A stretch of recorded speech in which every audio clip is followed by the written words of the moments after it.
Video में आज हम सॉल्व करेंगे कक्षा छठवीं का साइंस सब्जेक्ट का पेपर, जो कि 60 अंक का है और समय कितना है 2.5 घंटे का।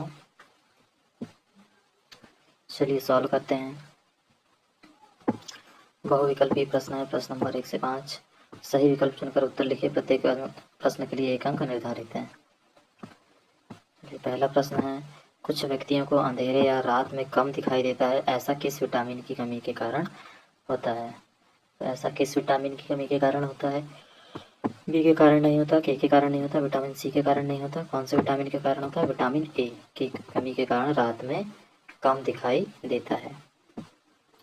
अगला प्रश्न है, प्रश्न नंबर 2। मिट्टी, चावल या दाल में से कुछ बड़ी मिट्टी के अवशेष या पत्थर को अलग करने में कौन सी विधि का उपयोग करेंगे? मिट्टी, चावल या दाल में से बड़ी मिट्टी के अवशेष या पत्थर को अलग करने में कौन सी विधि का उपयोग करेंगे? बताइए कौन सी विधि का उपयोग करेंगे? तो हस्तचयन। जब वो सुपले से हम उड़ाते हैं उसको हस्तचयन कहते हैं। अगला प्रश्न है, पुष्प के केंद्र में स्थित भाग को क्या कहा जाता है? तो पुष्प में केंद्र में स्थित भाग को क्या कहा जाता है? बाह्य दलपन नहीं, पंखुड़ी नहीं, कुकेसर नहीं, क्या कहा जाता है? स्त्रीकेसर कहा जाता है। अगला है, निम्न में से कौन सा सही मेल नहीं है? सही मेल नहीं है बोलता है, मनुष्य फेफड़ों से श्वास लेता है, सही है। मछली गिल्स से सांस लेती है, सही है। केंचुआ त्वचा से सांस लेता है, सही है। लेकिन कॉकरोच क्लोम से सांस लेता है, ये गलत है। इसलिए ये गलत है, इसलिए ये क्या आएगा? ये सही आएगा। इसको आपको लिखना है कि कॉकरोच क्लोम से सांस नहीं लेता है। अगला है, ठंडे प्रदेशों में पाई जाने वाली जीवों की विशेषताएं हैं। क्या विशेषताएं भाई ठंडे प्रदेश में पाए जाने वाले जीवों की?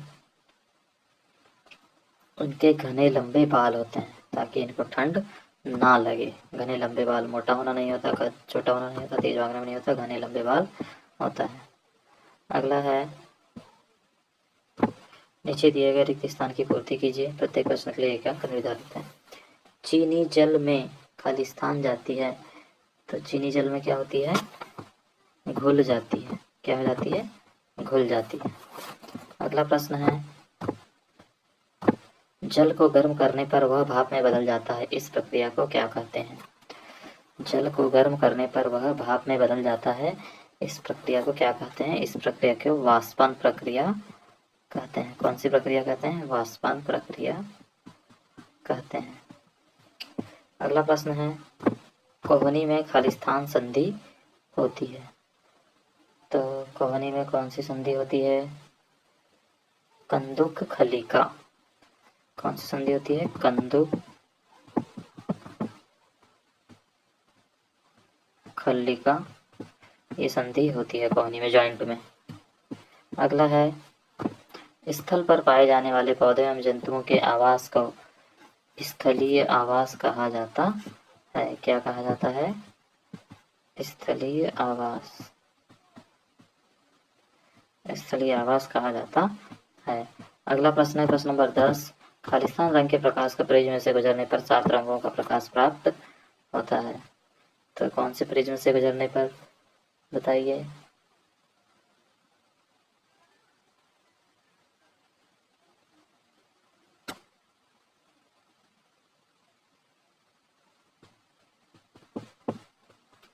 लाल रंग के प्रकाश का प्रिज्म से गुजरने पर 7 रंगों का प्रकाश प्राप्त होता है। अगला है, ऐसे 2 पोषक तत्वों के नाम लिखिए जो हमें स्वस्थ रखते हैं, हम लोगों से रोगों से लड़ने में सहायता करते हैं। बताइए ऐसे कौन से 2 तत्व हैं?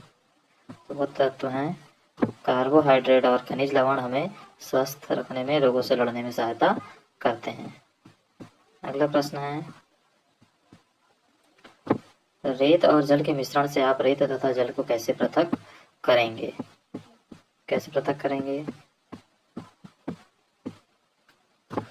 रेत और जल के मिश्रण से आप रेत और जल को कैसे पृथक करेंगे? रेत और जल के मिश्रण से रेत का निस्तारण की विधि द्वारा जल को पृथक करते हैं। रेत के भारी कण नीचे बैठ जाते हैं, जल को बिना हिलाए दूसरे बर्तन में इकट्ठा कर लेते हैं, इस प्रकार से।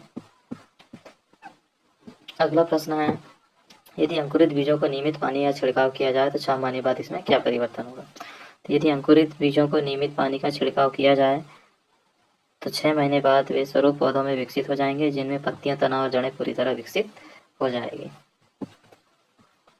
अगला प्रश्न है,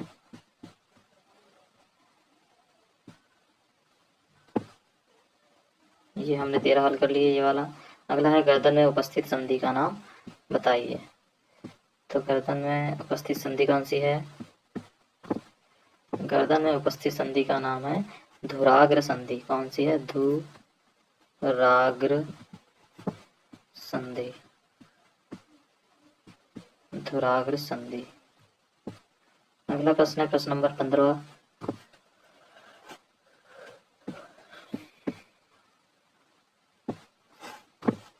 लुढ़कती हुई गेंद में किस प्रकार की गति होती है? तो लुढ़कती हुई गेंद में सरल रेखीय गति होती है। सरल रेखीय गति होती है। अगला प्रश्न है प्रश्न नंबर 16। छाया कैसे बनती है? तो छाया कैसे बनती है? छाया धरती पर बने गहरे काले धब्बे वस्तुओं के कारण बनती है। तो छाया कैसे बनती है? धरती पर बने गहरे काले धब्बे वस्तुओं के कारण बनती है छाया। ठीक है। अगला प्रश्न है, समुद्री जल से नमक किस प्रकार प्राप्त किया जाता है? समझाइए। तो समुद्री जल से नमक किस प्रकार प्राप्त किया जाता है, बताइए।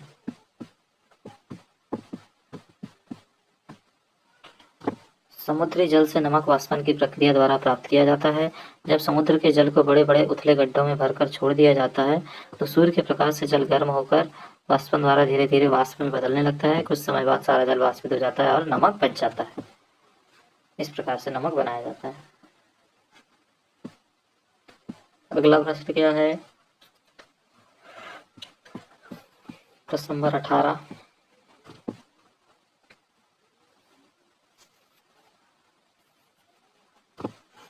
पहले अपने दादाजी के साथ टॉफी की दुकान में गए तो वहां उन्होंने देखा कि सभी टॉफियां कांच की बोतलों में रखी हुई थी। कारण बताया कि दुकान में टॉफियां कांच की बोतलों में क्यों रखी थी? तो वो नमी ना खाए और उसमें किसी प्रकार की नमी ना पहुंचे, इसलिए उनको कांच की बर्नी में रखा गया था।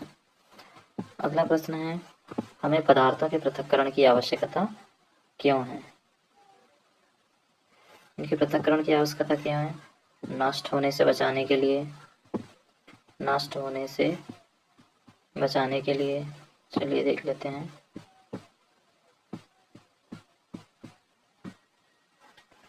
पदार्थों के पृथक्करण की आवश्यकता क्यों है? पदार्थों को नष्ट करने से बचाना, पदार्थों को आसानी से पता लगाने के लिए, ठोस द्रव एवं गैसीय पदार्थों को सुरक्षित अलग अलग रखने के लिए। अगला प्रश्न है,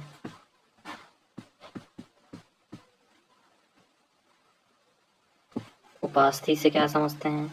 ऐसे कौन से जलीय जीव है जो बिना सांस लिए पानी में लंबे समय तक जीवित रह सकते हैं और सभी सजीव गति करते हैं?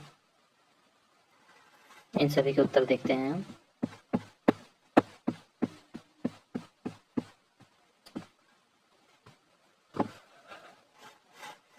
उपास्थि कंकाल के कुछ अतिरिक्त अंग भी जो हड्डियां जितनी कठोर नहीं होती और जा सकता है उन्हें उपस्थित कहते हैं। प्रश्न नंबर 21वां, मछलियां कौन सी है? डॉल्फिन और व्हेल है। 22वां प्रश्न का उत्तर, हाँ सभी जीव गति करते हैं, लेकिन सभी जीवों की गति एक जैसी नहीं होती है। 23वें प्रश्न का उत्तर है, विटामिन 2 तरह के होते हैं, पानी में घुलनशील और वसा में घुलनशील।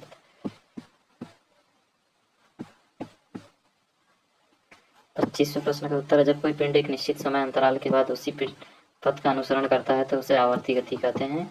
आवर्ती गति दोलन गति भी कहा जाता है। आवर्ती के उदाहरण लोलक, मंदिर की घंटी, घर की छड़ी इत्यादि। अगर बच्चों आपको वीडियो पसंद आया तो चैनल को सब्सक्राइब और वीडियो को लाइक कर दें, जिससे कि आगे के पेपर और हम बना पाएँ और आप तक आसानी से पहुंचा पाएँ।